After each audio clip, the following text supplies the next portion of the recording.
In January 2025, Donald Trump sent a bombshell letter, not to Ethiopia, but to Egypt's President Abdel Fattah el-Sisi. He offered to restart US mediation on the Grand Ethiopian Renaissance Dam once and for all. On the surface, it sounded like diplomacy. But beneath the words? A familiar pattern, one that reveals more about Middle East politics than African rivers. The United States is ready to re-engage as a mediator between Egypt and Ethiopia to finally resolve the Nile water dispute, responsibly and fairly. No country should unilaterally control this shared lifeline in a way that harms its neighbors. A lasting solution must guarantee predictable water flows to Egypt and Sudan during droughts, while allowing Ethiopia to generate sustainable hydropower. It's a very dangerous situation because Egypt is not going to be able to live that way. And they'll end up blowing up the dam, and I said it, and I say it loud and clear. This wasn't the first time. Back in 2019, during his first term, Trump inserted himself into the Nile dispute.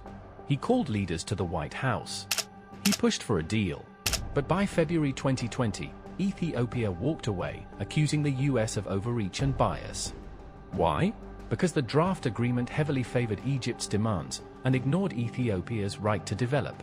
Ethiopia finished the dam show that despite pressure, the Grand Ethiopian Renaissance Dam has moved forward and is now completed and filling. Egypt and Ethiopia were going to fight over a dam, and I got them to stop. I still got to work it out. Yet soon after, Trump claimed he'd brokered a peace deal between Egypt and Ethiopia. There was just one problem: Ethiopia never signed anything. In fact, when Trump repeated false claims that the US financed the dam, or that Gurdu stops the Nile, he was swiftly fact-checked. An advisor to Prime Minister Abiy Ahmed, live on Al Jazeera. But to the extent that he has solved any war between Ethiopia and Egypt, I would say it must be war of words. Even that is far from addressed as far as I am concerned.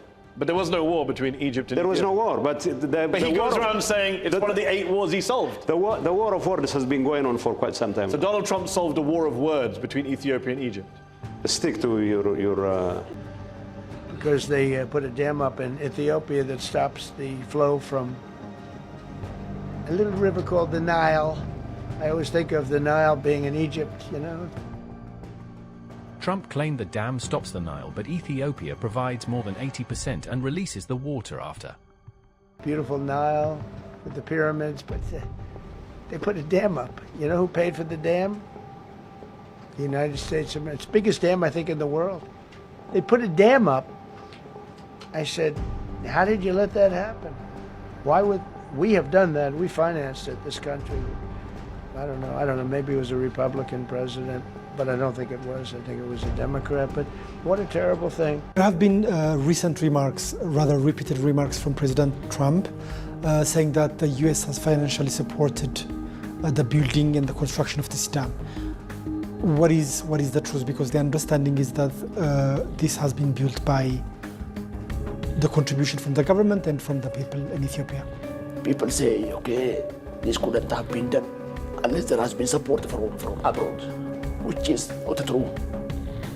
He claimed it was financed by US, fact-checked that it was financed by the government and people of Ethiopia. So Egypt basically they don't have enough water in the Nile, and they use that for a lot of things, including entertainment and travel and tourism and everything. I mean, I don't know, they got a big dam. I got to work that one out now too.